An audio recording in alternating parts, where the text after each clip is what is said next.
विद्यार्थी मित्रों नमस्कार, मैं अजित कुमार एक्सीलेंट क्लासेस में आपका हार्दिक स्वागत करता हूं। आज हम लोग कक्षा 10 के साइंस के 15वां चैप्टर पढ़ेंगे जिसका नाम है हमारा पर्यावरण। अगर अभी तक आपने मेरे चैनल को सब्सक्राइब नहीं किया है तो सब्सक्राइब कर लीजिए, क्योंकि जो नई वीडियो अपलोड होगी आपको नोटिफिकेशन के द्वारा प्राप्त हो जाएगा। तो चले देखते हैं। सबसे पहले अपने को पढ़ना है हमारा पर्यावरण के बारे में। अब इसमें देखिए पर्यावरण का मतलब क्या होता है। तो हम लोग जब छोटे थे तीसरी चौथी क्लास में तो पर्यावरण को दो शब्दों में बांट देते थे और उसको हम क्या लिखते थे, परि लिखते थे और दूसरा शब्द लिखते थे आवरण।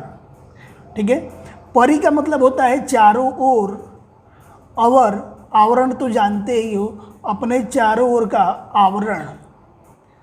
तो पर्यावरण का एक सूक्ष्म परिभाषा हो जाता है कि हमारे आसपास के चारों ओर के आवरण को पर्यावरण कहते हैं।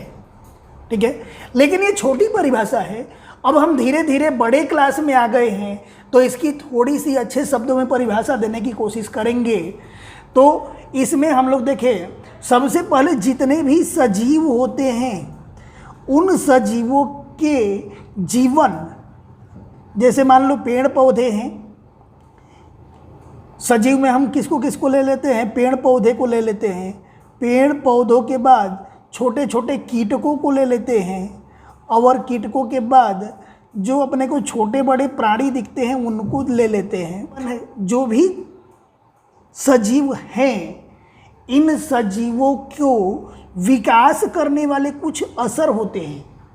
ठीक है, इन सजीवों को विकास करने के लिए कुछ परिबल होते हैं या कुछ कारक होते हैं। और यह कारक जैसे मान के चलो कि एक हो गया तापमान, दूसरा हो गया पानी, तीसरा हो गया सूर्य का प्रकाश,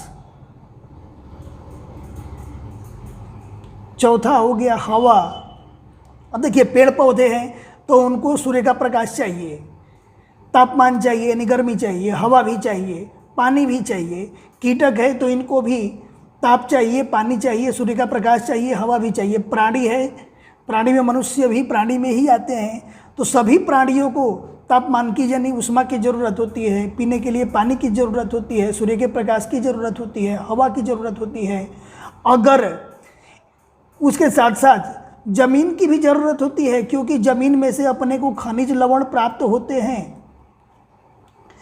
अगर खनिज लवण नहीं मिला, उनको भोजन की व्यवस्था नहीं हुई तो उनका विकास नहीं होगा। तो जितने भी सजीव हैं उनके विकास को प्रभावित करने वाले जो कारक होते हैं, इनके योग को यानी सबको एक साथ मिला दिया जाए, सजीवों को और उनके विकास करने वाले कारकों को एक साथ जब हम मिला देते हैं तो उनको कहा जाता है पर्यावरण। ठीक है, तो देखिए यही यहाँ पर परिभाषा लिखी गई है कि सजीवों के जीवन, यहाँ पर सजीव है अपना जीवन जी रहे थे और उनके विकास को असर करने वाले, इनके विकास को असर करने वाले इतने कारक थे। कौन कौन? तापमान, पानी, सूर्य का प्रकाश, हवा, जमीन। असर करने वाले बाह्य कारकों के योग को पर्यावरण कहते हैं। ये पर्यावरण की एक अच्छी खासी परिभाषा हो गई। फिर से ध्यान से समझो, सजीवों के जीवन यानी ये सजीव थे, इनकी जिंदगी, और इनको विकास करने के लिए, इनको वृद्धि करने के लिए जो कारक रहते हैं, इनके योग को यानी सबको एक साथ मिला दिया जाएगा तो उसको हम कहते हैं पर्यावरण। अब पर्यावरण में घटक होते हैं, जैसे उदाहरण के रूप में हम मान लें, अगर आपसे पूछा जाए कि पर्यावरण के कितने घटक हैं, तो पर्यावरण के दो घटक होते हैं। इन दोनों के बारे में थोड़ा सा भी अपने पढ़ लेते हैं, विस्तार में आगे अपने को पढ़ने को मिलेगा। एक होता है जैविक घटक और दूसरा होता है अजैविक घटक। देखो नाम से ही स्पष्ट है कि किसके अंदर क्या होना चाहिए। जैविक यानी इसके अंदर जीव होना चाहिए। ठीक है, जैविक घटक में जीव होना चाहिए। तो जितने भी सूक्ष्म जंतु होते हैं, सूक्ष्म जंतु या सूक्ष्म प्राणी, कीटक, जितने भी प्राणी होते हैं, जितने भी पेड़ पौधे होते हैं, ये सब किस में आते हैं? जैविक घटक में आते हैं। अजैविक घटक यानी जिसमें जीव न हो, उदाहरण के रूप में प्रकाश है, प्रकाश के बाद तापमान है, तापमान के बाद पानी है, पानी के बाद मृदा यानी मिट्टी है। ये सब क्या कहलाएगा? अजैविक, यानी में कोई भी जीव नहीं होता, लेकिन सजीव को वृद्धि करने के लिए या विकास करने के लिए ये सब आवश्यक होता है। तो ये जैविक घटक है और ये अजैविक घटक है। तो ये जैविक घटक और अजैविक घटक आपस में आंतर क्रिया करते हैं। कैसी क्रिया करते हैं? आंतर क्रिया। आंतर क्रिया का मतलब ये आपस में ही क्रिया करते रहते हैं। उदाहरण के रूप में पेड़ पौधे जो होंगे मृदा से यानी मिट्टी से खनिज लवण अवशोषित करते रहते हैं। प्राणी जो होते हैं पानी को पीते रहते हैं, एक दूसरे पर निर्भर रहते हैं, कुछ ना कुछ क्रिया करते रहते हैं। पर्यावरण के जो विविध घटक है यानी जैविक घटक और अजैविक घटक, ये जैविक घटक और अजैविक घटक आपस में कैसी क्रिया करते हैं? आंतर क्रिया करके एक दूसरे से संबंध रखते हैं या संबंधित होते हैं। इसीलिए इनका संतुलन हम लोगों के लिए आवश्यक होता है। उदाहरण के रूप में अगर पानी, अपने को सभी प्राणियों के लिए पानी ज़रूरत है, अगर पानी गंदा हो गया या पानी खत्म हो जाएगा तो सजीवों का अस्तित्व खत्म हो जाएगा। तो आपको ये समझ में आ गया कि ये जैविक घटक और अजैविक घटक एक दूसरे से अंतर संबंधित होते हैं, अंतर क्रिया करते रहते हैं। तो इसमें अगर एक भी डिस्टर्ब हुआ तो पूरा पर्यावरण असंतुलित हो जाता है। तो अगला मुद्दा यही कहा गया है यहाँ पर, देखिए कि पर्यावरण के विविध घटक जैसे कि कौन कौन से घटक होते हैं? जैविक घटक और अजैविक घटक का अंतर संबंध एक दूसरे पर आधारित होता है, यानी एक दूसरे के ऊपर डिपेंड करते हैं। इन घटकों का संतुलन यानी सब कुछ अच्छी मात्रा में रहे, किसी की भी मात्रा कम या ज़्यादा न हो, यह पर्यावरण के लिए आवश्यक है। उदाहरण के रूप में हम लोग ऐसा मान ले, अभी बरसात का समय चल रहा है और चारों तरफ पानी ही पानी भर जाए, चारों तरफ बाढ़ आ जाए, तो आप क्या कहोगे कि पर्यावरण असंतुलित हो गया, पानी की मात्रा बढ़ गई। तो इसमें क्या होना चाहिए? सबकी मात्रा संतुलित होना चाहिए। कि विविध प्रदेशों में, विविध प्रदेशों का मतलब कि अलग अलग जगह पर, विविध प्रदेशों में जलवायु बदलती रहती है। उदाहरण के रूप में यदि हम कश्मीर में रहते हैं तो उसी समय पर वहाँ पर ठंडी होगी, शिमला में रहेंगे तो उसी समय पर वहाँ पर ठंडी होगी, लेकिन साउथ इंडियन में अगर कहीं केरल कर्नाटक चले जाए तो उसी समय पर गर्मी होती है। तो अलग अलग जगहों की जलवायु अलग अलग होती है और उसके हिसाब से भूमि के सतह भी बदलते रहते हैं। भूमि के सतह कैसे परिवर्तित होते हैं? उदाहरण के रूप में आप मध्य प्रदेश में जाओगे तो वहाँ की मिट्टी ज़्यादातर काली मिलती है, दक्षिण भारत की मिट्टी पठारी मिलती है यानी पत्थर वाली मिलती है। तो विविध प्रदेशों की जलवायु अलग अलग होती है, तो और भूमि की वहाँ की सतह क्या होती है? परिवर्तित होती रहती है, जिसके हिसाब से पर्यावरण भी बदलता रहता है। ये अपने को याद रखना है। देखो अलग अलग प्रदेशों में जलवायु भिन्न भिन्न होता है यानी अलग अलग होता है, वर्षा की मात्रा भी अलग अलग होती है, भूमि की सतह भी अलग अलग ढंग की होती है, अलग अलग रंग की होती है। तो इसलिए पर्यावरण अलग अलग जगह का क्या होता है? अलग अलग होता है, बदलता रहता है। जितने भी सजीव हैं ये सभी सजीव पर्यावरण के अंदर जन्म लेते हैं। ठीक है, सभी सजीव पर्यावरण में क्या करते हैं? जन्म लेते हैं, और पर्यावरण में जन्म लेने के बाद इसी पर्यावरण में अनुकूलित रहते हैं यानी अनुकूलन करते हैं। अब देखिए पर्यावरण पर संक्षिप्त टिप्पणी लिखो। जो चीज़ मैं समझाया देखिए यहाँ से यहाँ तक लिखा गया है। सबसे लास्ट वाला मुद्दा ऐसा लिखा गया है कि पर्यावरण के किसी भी घटक में प्रतिकूल परिवर्तन किया जाए। उदाहरण के रूप में पर्यावरण का ये घटक है जैविक, अजैविक घटक और जैविक घटक। इसमें प्रतिकूल परिवर्तन, एक की मात्रा बढ़ा दी जाए या घटा दिया जाए तो पूरा पर्यावरण असंतुलित हो जाता है, ये सजीवों का जीवन प्रभावित होने लगता है। तो पर्यावरण पर संक्षिप्त टिप्पणी लिखो, ये यहाँ से यहाँ तक अपने को लिखना है। अब देखिए यहाँ पर अगला मुद्दा है परिस्थिति तंत्र किसे कहते हैं। परिस्थिति तंत्र को दूसरे शब्दों में न्यूसन तंत्र भी कहा जाता है, इंग्लिश में इसको इकोसिस्टम कहा जाता है। तो परिस्थिति तंत्र किसे कहते हैं? हम लोग अभी पढ़े थे पर्यावरण में कि जितने भी सजीव होते हैं, इस सजीवों में कौन कौन से सजीव आते हैं। जैसे पहला हम मान लें कि सूक्ष्म जीव आते हैं, सूक्ष्म जीव के बाद जितने भी पेड़ पौधे हैं, यानी विज्ञान की भाषा में हम पादप लिखेंगे, यानी जितने भी पादपों हैं। इसके बाद जितने भी प्राणी हैं, प्राणियों और ये मनुष्य, सूक्ष्म जीव, सभी सजीव में इनका समावेश होता है। ये सभी सजीव भौतिक पर्यावरण के साथ, भौतिक का मतलब बाहर के जो अजैविक घटक थे, जो निर्जीव थे, इनमें अजैविक घटक में क्या क्या थे?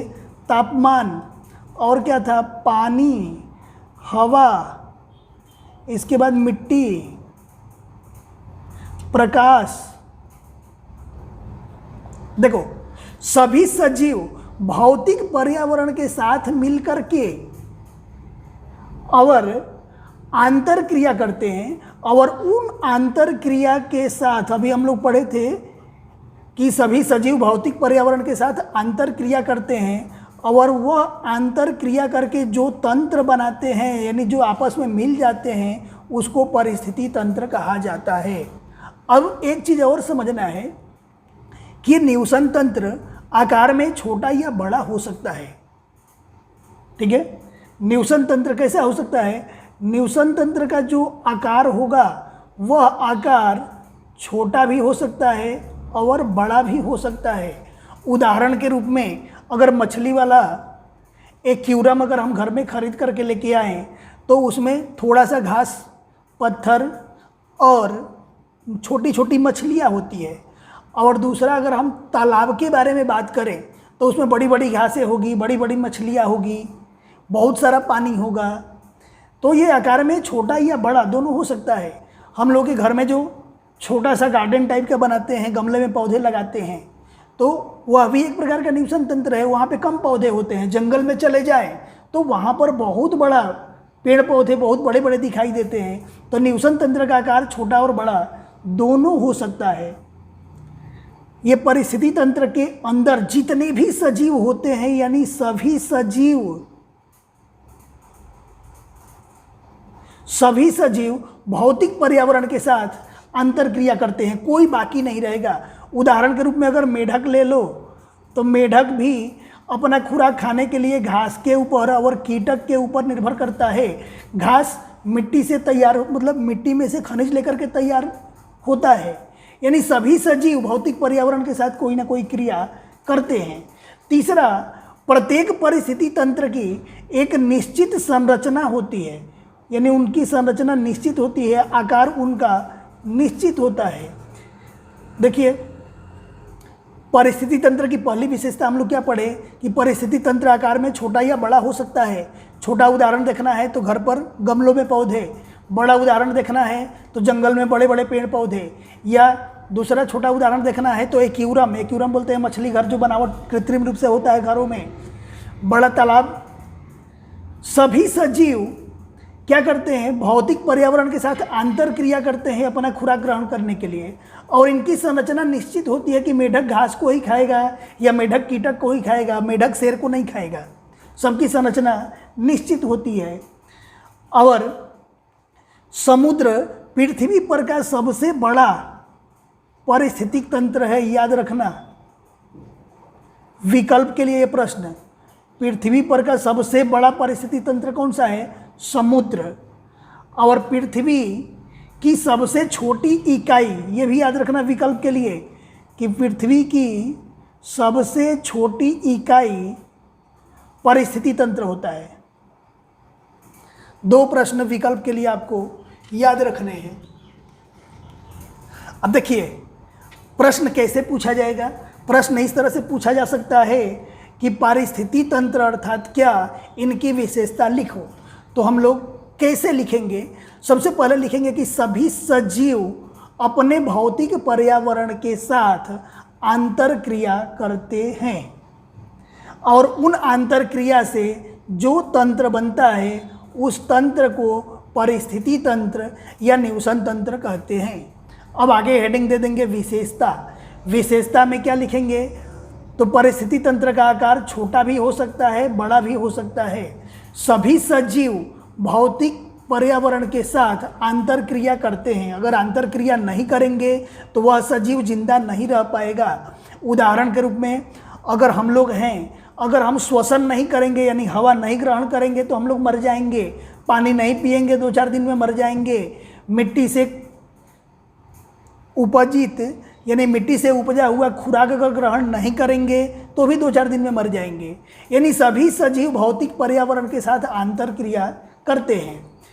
तीसरा, सभी पारिस्थितिकी तंत्र की संरचना क्या होती है? निश्चित होती है। निश्चित होती है कि कौन क्या खाएगा, कहाँ रहेगा, कितने तापमान पे रहेगा, उसकी मात्रा निश्चित होती है। अब आगे देखेंगे, विकल्प के लिए 2 प्रश्न है कि सबसे बड़ा पारिस्थितिकी तंत्र क्या है? समुद्र, क्योंकि बहुत विशाल है। और पृथ्वी की सबसे छोटी इकाई, पृथ्वी की सबसे छोटी इकाई क्या होती है? परितंत्र होती है। अब यही प्रश्न यहाँ पर आपके सामने लिखा हुआ है। इसको आप जैसे जैसे मैं बताया वैसे वैसे प्रश्नों का आंसर लिखा गया है। इसका आप स्क्रीनशॉट ले लो या इसको वीडियो को रोक करके आप देख सकते हो। अब देखिए, आगे प्रश्न एक पूछा जाता है इस तरह से कि क्या बागीचा पारिस्थितिकी तंत्र का उदाहरण है या नहीं है? आप अपने शब्दों में समझाओ। ठीक है, कि मतलब बागीचा जो है यह पारिस्थितिकी तंत्र कहलाएगा या नहीं कहलाएगा? तो इसका आंसर है हाँ, बागीचा पारिस्थितिकी तंत्र कहलाएगा। और क्यों कहलाएगा इसका कारण मैं बता दे रहा हूँ। देखिए, जब आप बगीचे में जाओगे तो आपको नीचे मिट्टी भी दिखाई देती है। मिट्टी यानी अजैविक घटक आपको देखने को मिल गया। इसके बाद मिट्टी में जल की भी मात्रा होती है। पेड़ पौधे अपनी जड़ों से जल भी अवशोषित कर लेते हैं, तो जल भी उसमें दिखाई देता है। इसके बाद बागीचे में घास दिखाई देते हैं, घास, कुछ पुष्प दिखाई देते हैं, पुष्प पर उड़ने वाले भौरे दिखाई देते हैं, घास में कीटक रहते हैं, उन कीटकों को मेढक रहते हैं, मेढक खाते हैं। बागीचे में कहीं कहीं पर सांप भी दिखाई जाते हैं, तो मेढक को सांप खाता है। फिर बागीचे में बड़े बड़े पेड़ों पर बाज रहते हैं, तो सांप को बाज खाते हैं। यानी सभी एक दूसरे से संबंधित है। अगर कीटक नहीं रहेंगे तो मेढक नहीं रहेंगे, मेढक अगर नहीं रहेंगे तो खुराक नहीं मिल पाएगा, तो सांप भी नहीं रहेंगे, सांप नहीं रहेंगे तो बाज भी नहीं रहेगा। ये सभी एक दूसरे से संबंधित होते हैं। कीटक किसको खाएंगे? तो घास को खाएंगे। अब देखो, मेढक को जिंदा रहने के लिए क्या चाहिए? ऑक्सीजन चाहिए। अब ऑक्सीजन कौन देता है? पेड़ पौधे। सांप को जिंदा रहने के लिए ऑक्सीजन चाहिए। ऑक्सीजन कौन देता है? पेड़ पौधे। बाज को भी ऑक्सीजन कौन दे रहा है? पेड़ पौधे। यानी सब एक दूसरे से संबंधित होकर के आंतर क्रिया करते रहते हैं। तो इसलिए बागीचे को पारिस्थितिकी तंत्र कहा जाता है। अब देखिए, अगर छोटा सा बागीचा है तो उसको हम कहेंगे मानव निर्मित पारिस्थितिकी तंत्र। अगर बड़ा सा जंगल है तो उसको हम कहेंगे प्राकृतिक पारिस्थितिकी तंत्र। इसी प्रकार अगर हम अपने खेत की बात कर लिया जाए, जो खेत में फसल होती है, वह खेत की फसल पानी कहाँ से पाएगी? ज़मीन में से पानी लेती है, ज़मीन में से। ज़मीन में से क्या मिल गया? पानी मिल गया। इसके बाद उसको खनिज कहाँ से चाहिए? खनिज भी ज़मीन में से मिल जाता है। इसके बाद उन पौधों को प्रकाश संश्लेषण की क्रिया करने के लिए क्या चाहिए? सूर्य का प्रकाश चाहिए। तो वह भी एक प्रकार का पारिस्थितिकी तंत्र है। देखिए, यहाँ दिया गया है प्रश्न कि बागीचा को पारिस्थितिकी तंत्र कहा जाता है, क्यों? तो आंसर, किसी विस्तार के सभी सजीव यानी जितने भी सजीव हैं, ये सब सजीव और अजैविक घटक, अजैविक घटक का मतलब कि हवा, पानी, मिट्टी, प्रकाश, ताप, ये अंतर आपस में क्रिया करते हैं, पारिस्थितिकी तंत्र का निर्माण करते हैं। तो पारिस्थितिकी तंत्र की परिभाषा में हम लोग पढ़ चुके हैं। अब बागीचा में क्या क्या पाए जाते हैं? अलग अलग तरह के वनस्पति, जैसे घास हुआ, वृक्ष हुआ, गुलाब, सूर्यमुखी जैसे सपुष्पी वनस्पतियाँ यानी फूलों वाली वनस्पतियाँ पाई जाती है। बागीचा में मक्खी और भंवरे भी पाए जाते हैं, मेढक पाए जाते हैं, छिपकली पाई जाती है, कीटक पाए जाते हैं, विविध प्रकार के पक्षी दिखाई देते हैं। ये सभी एक दूसरे से अंतर क्रिया करते हैं। अभी मैं आपको यहाँ पर बताया था कि कीटक को कौन खाएगा? मेढक। मेढक को कौन खाएगा? सांप। एक दूसरे से सब संबंधित होते हैं, अंतर क्रिया करते रहते हैं। अजैविक घटक जैसे कि प्रकाश, ताप, पानी, खनिज भी उनके वृद्धि और प्रजनन को प्रभावित करते हैं। प्रजनन मतलब अपने जैसा संतान उत्पन्न करना। अगर सजीवों को प्रकाश मिलेगा, ताप मिलेगा, पानी मिलेगा, खनिज मिलेगा, खुराक मिलेगा, तो ही अपने जैसा संतान उत्पन्न करेंगे और तो ही उनके शरीर में वृद्धि होगी। तो इसलिए बागीचा एक पारिस्थितिकी तंत्र है। अब इसके आगे हम लोग पढ़ेंगे क्रियाकलाप के बारे में पढ़ते हैं। क्रियाकलाप 15.1 आपके बुक के अंदर दिया गया है। उसमें मछली घर यानी जल जीवशाला जो कृत्रिम रूप से हम लोग अपने घरों में लेके आते हैं, उसके बारे में बात किया गया है कि जल जीवशाला में जलीय वनस्पतियाँ जलीय प्राणी मिलाने से स्वनिर्वाह का मतलब ऑटोमेटिक अपने आप चलने वाली परिस्थिति तंत्र बन जाएगा कि नहीं बनेगा, इसके बारे में बात किया गया है। तो देखिए, जो पौधे होते हैं, जलीय पौधे, वो भी प्रकाश संश्लेषण करते हैं। देखो, समुद्र के अंदर, समुद्र की गहराई में एकदम नीचे चले जाएंगे तो छोटे छोटे जलीय पौधे अंदर होते हैं और सूर्य का प्रकाश लेकर के वो धीरे धीरे प्रकाश संश्लेषण की प्रक्रिया करते हैं। और जब प्रकाश संश्लेषण की प्रक्रिया करते हैं तो प्रकाश संश्लेषण की प्रक्रिया से ऑक्सीजन निकलेगा और वही ऑक्सीजन जो पानी के अंदर प्राणी रहते हैं उनके श्वसन के लिए उपयोगी होता है। देखिए, यहाँ पर उदाहरण के रूप में यहाँ पर है पानी के अंदर जलीय पौधे छोटे छोटे हैं और ये जलीय पौधे कौन सी प्रक्रिया करेंगे? प्रकाश संश्लेषण की प्रक्रिया करते हैं। जब ये प्रकाश संश्लेषण की प्रक्रिया करेंगे तो हम पहले जान चुके हैं 6ठे चैप्टर के अंदर कि उस समय वहाँ से ऑक्सीजन उत्पन्न होता है और उसी ऑक्सीजन से जलीय प्राणी जो होते हैं वह श्वसन करते हैं। तो एक तो बेनिफिट हो गया। अब देखिए, समुद्र के अंदर सिर्फ जलीय प्राणी रहे और घास फूस न रहे, जलीय पौधे न रहे तो ऑक्सीजन उनको नहीं मिलेगा। सब एक दूसरे के ऊपर डिपेंड करते हैं। तो यही पहला मुद्दा समझाया गया है। दूसरा मुद्दा, जलीय प्राणी के श्वसन से कार्बन डाइऑक्साइड मुक्त होता है। अब देखिए, यहाँ से इनको जलीय प्राणी के पास क्या गया? ऑक्सीजन गया। जब जलीय प्राणी श्वसन करेंगे तो ये क्या देंगे? कार्बन डाइऑक्साइड, और कार्बन डाइऑक्साइड प्रकाश संश्लेषण की प्रक्रिया में पौधों को चाहिए। अब देखिए, पौधों को कार्बन डाइऑक्साइड चाहिए तो कौन दे देता है? जलीय प्राणी दे देते हैं श्वसन के समय। और जलीय प्राणियों को ऑक्सीजन चाहिए तो इनको ऑक्सीजन कौन दे देता है? प्रकाश संश्लेषण की प्रक्रिया होने के समय पौधे दे देते हैं। यानी दोनों एक दूसरे के ऊपर डिपेंड रहते हैं। इसलिए जल जीवशाला को स्वनिर्वाह पारिस्थितिक तंत्र कह सकते हैं। अब कुछ प्रश्न ऐसे हैं जो बुक के अंदर कहीं टॉपिक नहीं दिया गया है, लेकिन अपनी समझ के अनुसार इनका आंसर देना है। और ये पहला प्रश्न ये पूछा गया है कि क्या हम जल जीवशाला बनाकर, यानी घरों में एक्वेरियम मछली घर ला करके रख दें और ऐसे ही छोड़ सकते हैं? यानी उनकी साफ सफाई न करें, उसको ऐसे ही छोड़ दे तो काम चलेगा? तो इसका उत्तर है कि उसको हम सिर्फ 2 या 3 दिन तक ऐसे छोड़ सकते हैं। 2-3 दिनों के बाद उसके पानी को बदलना जरूरी होता है। क्यों जरूरी होता है? क्योंकि जल जीवशाला में सजीव, यानी जैसे मछली रहती है, वह मछली चयापचय की क्रिया करती है, यानी खुराक ग्रहण करती है, पाचन करती है, वहाँ से उत्सर्जन करती है, अपने मल और मूत्र का पानी के अंदर त्याग करती है। तो चयापचय की क्रिया से निकलने वाले उत्सर्ग पदार्थ यानी मल और मूत्र जल को प्रदूषित कर देते हैं, जिससे प्रत्येक 2-3 दिनों में उसके बाद सफाई करना आवश्यक है या जल को बदल दिया जाए। 2 ऑप्शन है। इसके बाद अगला प्रश्न ये पूछा गया है कि क्या हमें तालाबों की सफाई करनी चाहिए? तो इसका उत्तर है कि हाँ, हमें तालाबों की सफाई करना चाहिए।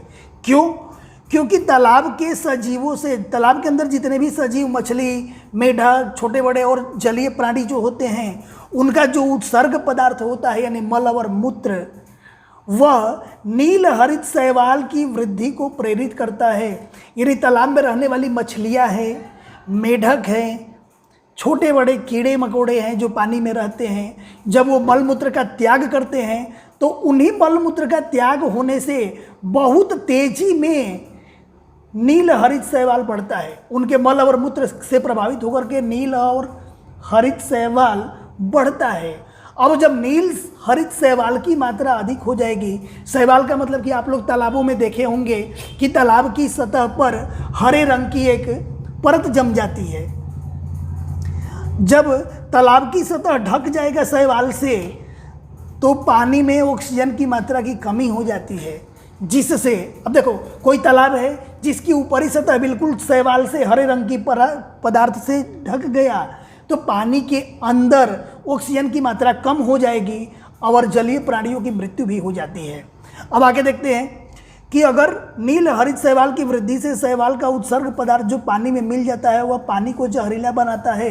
अब देखिए नील हरित शैवाल क्या है, यह भी एक प्रकार का जलीय वनस्पति है और जब वनस्पति है तो उससे उत्सर्ग पदार्थ तो निकलेगा। हम लोग छठे चैप्टर में पढ़ चुके हैं कि वनस्पतियाँ भी उत्सर्जन करती है, तो वहाँ से जो उत्सर्ग पदार्थ निकलता है वह उत्सर्ग पदार्थ क्या करता है, पानी को जहरीला बना देता है। तो इसलिए तालाब की सफाई करना आवश्यक है। अब देखिए आगे ऐसा पूछा जा सकता है कि परिस्थिति तंत्र के घटक के नाम बताओ। तो परिस्थिति तंत्र के दो घटक होते हैं, एक जैविक घटक और दूसरा अजैविक घटक। जैविक घटक के अंदर किनका किनका समावेश होता है, तो जैविक घटक में सबसे पहले सूक्ष्म जीवों का समावेश होता है। सूक्ष्म जीवों के बाद इसके अंदर जितने भी प्राणी आते हैं प्राणियों का समावेश होता है। सभी प्राणियों के अंदर हम लोग भी आ जाएंगे। प्राणियों के बाद इनके अंदर सभी पादपों यानी वनस्पतियों का समावेश होता है। ये हम पहले भी बता चुके हैं। अजैविक घटक में किसका किसका समावेश होता है, तापमान का, इसके बाद पानी का यानी जल का, इसके बाद मृदा यानी मिट्टी का, इसके बाद हवा का, इसके बाद सूर्य के प्रकाश का। ये सब किसका समावेश, इसमें अजैविक घटक में इनका समावेश होता है। अब यही प्रश्न यहाँ पर पूछा गया है कि निवसन तंत्र के घटक को समझाओ या परिस्थिति तंत्र के घटक को समझाओ। तो परिस्थिति तंत्र के दो घटक होते हैं, अजैविक घटक और जैविक घटक। परिस्थिति तंत्र के सभी निर्जीव घटकों का समावेश होता है किसमें, अजैविक घटक में, जैसे तापमान, पानी, नमी, हवा का प्रकाश इत्यादि। अभी आपको समझाया। जैविक घटक में लिखेंगे कि परिस्थिति तंत्र के सभी सजीव घटकों का समावेश होता है, उदाहरण के रूप में प्राणी, पादप और सूक्ष्म जीव। अब अगला टॉपिक अपने से ऐसा पूछा जा सकता है कि खुराक के आधार पर सजीवों का वर्गीकरण समझाओ कि सजीव खुराक के आधार पर कितने प्रकार के होते हैं।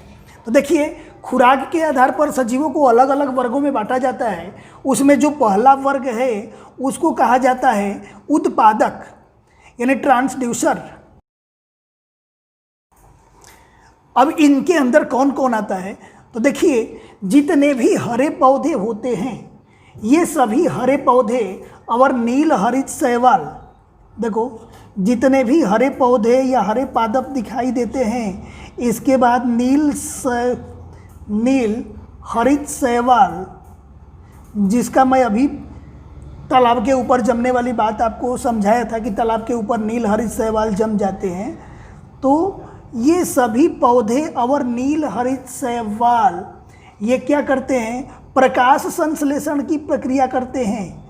और प्रकाश संश्लेषण की प्रक्रिया करते समय अपना भोजन स्वयं तैयार कर लेते हैं, अपने शरीर के अंदर ही तैयार कर लेते हैं, इसलिए इनको उत्पादक कहा जाता है। अब इसमें कुछ बैक्टीरिया भी है, ये भी याद रखना, इसके अंदर कुछ बैक्टीरिया भी आती है। देखिए फिर से एक बार, सभी हरी पौधे, नील हरित शैवाल और कुछ बैक्टीरिया प्रकाश संश्लेषण की प्रक्रिया करके अपना भोजन स्वयं तैयार कर लेती है, यानी अपने भोजन के लिए दूसरे किसी सजीव के पास नहीं जाती, इसलिए इनको उत्पादक कहा जाता है। ये अपना ऊर्जा स्वयं तैयार कर लेते हैं अजैविक घटकों से।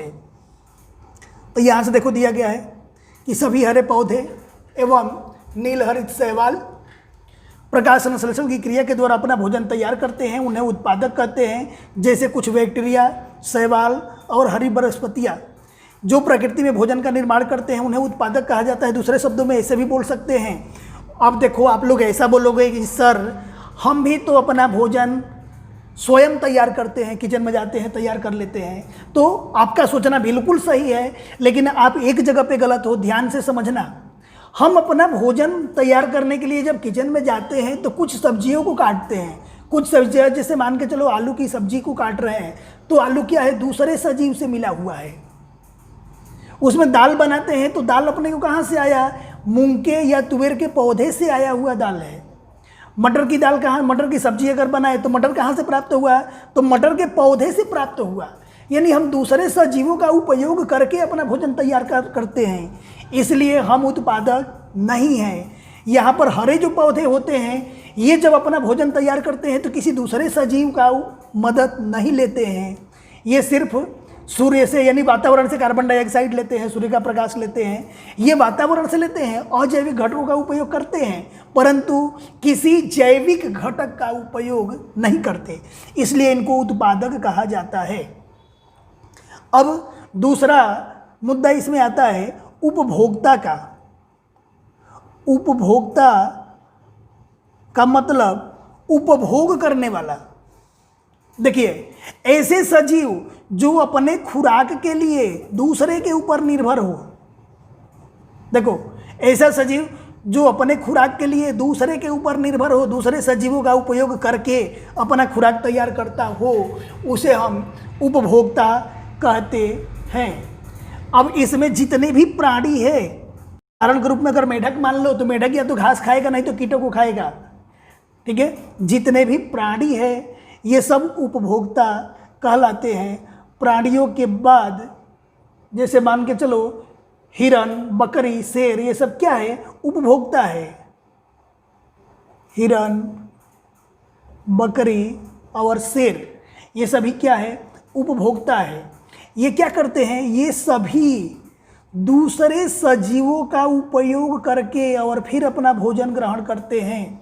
अब छोटा छोटा उदाहरण से हम लोग समझते जाएं। हिरन है, ये बताओ हिरन क्या खाता है? तो हिरन खाता है घास। घास क्या है? सजीव है। इसके बाद शेर क्या खाता है? तो शेर बकरी को खाता है। बकरी क्या है? सजीव है। प्राणी है, जैसे मान लो कि मनुष्य है, मनुष्य क्या खाता है? मनुष्य केला खाता है। केला पौधे से प्राप्त हुआ है, वो भी सजीव है। यानी ऐसे सजीव जो अपना खुराक ग्रहण करने के लिए दूसरे सजीवों के ऊपर निर्भर करते हैं, इन्हें हम क्या कहते हैं? उपभोक्ता। अब उपभोक्ता के अलग अलग प्रकार होते हैं। उपभोक्ता के अलग अलग प्रकार हैं और उनमें पहला प्रकार है शाकाहारी। शाकाहारी का मतलब कि ऐसे प्राणी जो सिर्फ घास को खाते हैं, उसे हम क्या कहते हैं? शाकाहारी कहते हैं। शाकाहारी में क्या क्या आएगा? गाय, बकरी इत्यादि, ये हो गया शाकाहारी। देखो, ऐसे प्राणी जो हरी वनस्पतियों से या घास से अपना भोजन तैयार करते हो, ऐसे प्राणी जो हरी वनस्पतियों का उपयोग करके अपना भोजन ग्रहण करते हैं, उसे हम क्या कहते हैं? शाकाहारी। उदाहरण के रूप में गाय और बकरी। इसके बाद आएगा, अब एक चीज़ और ध्यान रखना, ये पहले नंबर पर आया है शाकाहारी, तो इसको हम प्रथम क्रम का उपभोक्ता भी कहते हैं। याद रखना, यहाँ पर देखो दिया गया है शाकाहारी प्रथम क्रम के उपभोक्ता। ऐसे सजीव जो अपना पोषण हरी वनस्पतियों से प्राप्त करते हैं, उन्हें शाकाहारी या प्रथम क्रम के उपभोक्ता कहते हैं। एक चीज़ ध्यान रखना, जो आपके बुक के अंदर परिभाषा दिया गया है वैसे ही यहाँ पर लिखने की कोशिश की गई है, थोड़ा सा आसान करके, शब्दों को बदला नहीं गया है, क्योंकि एग्जाम में मार्क्स बुक के शब्द लिखने से ही प्राप्त होते हैं। बिल्कुल मौलिक भाषा में लिखोगे तो मार्क्स कट जाते हैं, कम मिलते हैं। अब दूसरा उपभोक्ता होता है द्वितीय क्रम के में, तो उसमें आता है मांसाहारी। नाम से ही स्पष्ट है कि ऐसे प्राणी जो अन्य प्राणियों का भक्षण करके अपना भोजन तैयार करते हो। क्या करके? अन्य प्राणियों का भक्षण करके, यानी अन्य प्राणियों को खा करके अपना भोजन तैयार करते हो, उनको हम क्या कहते हैं? मांसाहारी या द्वितीय क्रम के उपभोक्ता। ठीक है। उदाहरण के रूप में क्या आ जाएगा?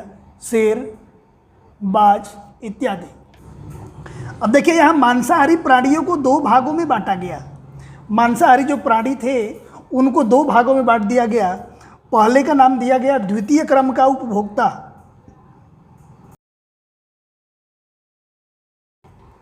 और दूसरे का नाम दिया गया है उच्च कक्षा के उपभोक्ता। अब देखिए, द्वितीय क्रम के उपभोक्ता किसे कहते हैं? तो ऐसे मांसाहारी प्राणी जो शाकाहारी प्राणियों का भक्षण करके और अपना भोजन तैयार करते हो, उन्हें हम द्वितीय क्रम का उपभोक्ता कहते हैं।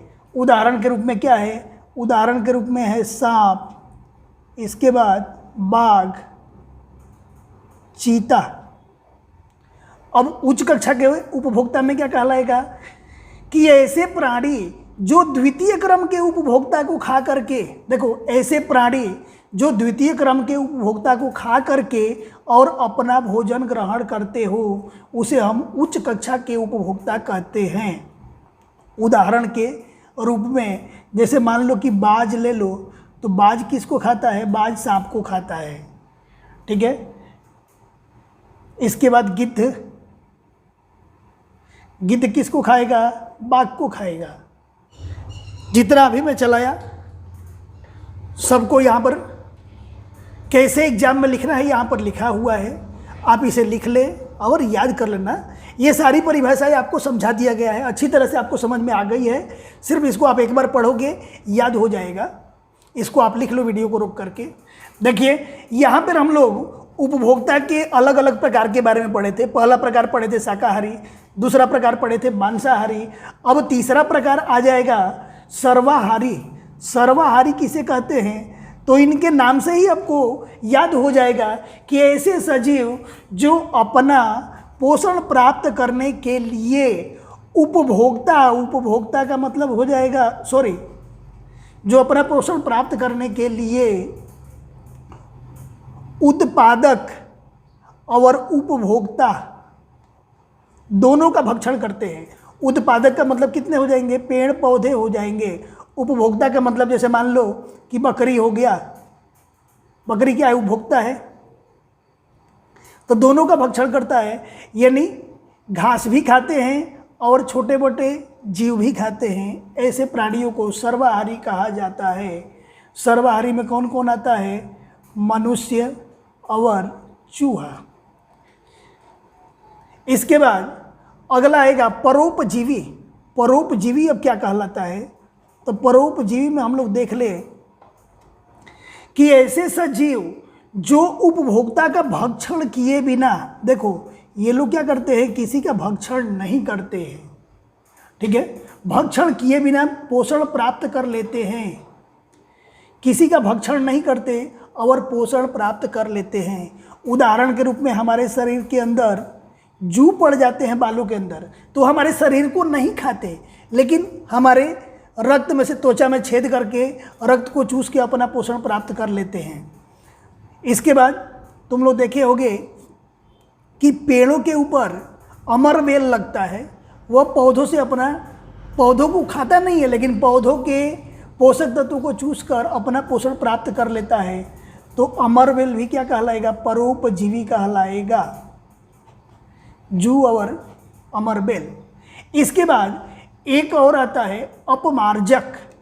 ये अपमार्जक क्या है? इसको थोड़ा आप ध्यान से समझना। अपमार्जक किसे कहते हैं? देखिए यहाँ पर दिया हुआ भी होगा।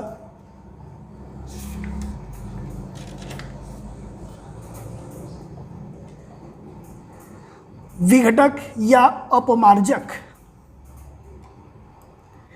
कुछ ऐसे सूक्ष्म जीव होते हैं जो जटिल कार्बनिक पदार्थों को सरल कार्बनिक पदार्थों में बदल देते हैं। उन्हें अपमार्जक कहते हैं। अब ये चीज़ आपको समझ में नहीं आया होगा, ये जटिल कार्बनिक पदार्थ क्या है, सरल कार्बनिक पदार्थ क्या है। अब ये बताओ, जैसे कोई बकरी है, अगर वो मर गई तो जब मर गई तो जो कार्बनिक पदार्थ है उसके शरीर में जटिल रूप में है।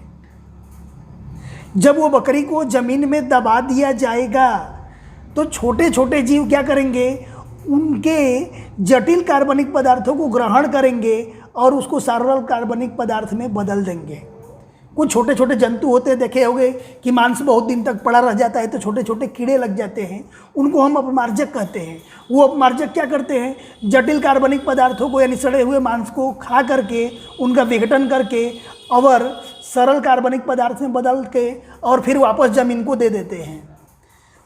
ऐसे सजीव जो मृत वनस्पतियों अथवा प्राणियों के शरीर का विघटन करके, देखिए अपमार्जक का होना बहुत ज़रूरी है, क्योंकि अगर मान के चलो कि हम पूरी ज़िंदगी जिए और वातावरण से कितना प्रोटीन लिए, वातावरण से कितना कार्बोहाइड्रेट लिए और सब अपने शरीर में इकट्ठा किए अब फिर ये वातावरण को दिया कैसे जाएगा? आगे आने वाले दिनों में वातावरण में प्रोटीन की, कार्बोहाइड्रेट की कमी होने लगेगी।